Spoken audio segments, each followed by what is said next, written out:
Hello, everybody. Welcome to the month of Shevat. Shevat is a month that talk about the goodness of God, where we are rooted in God's kingdom.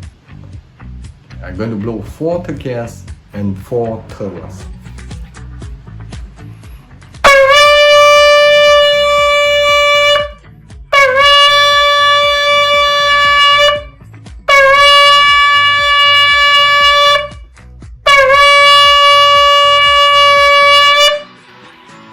Declare that God will take dominion over our life and His goodness will be with us, with our families and with our nations.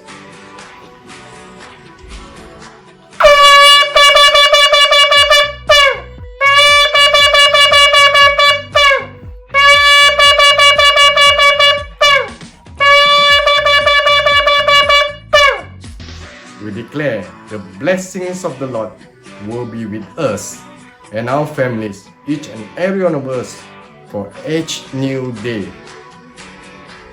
In Jesus' name, amen. Hallelujah.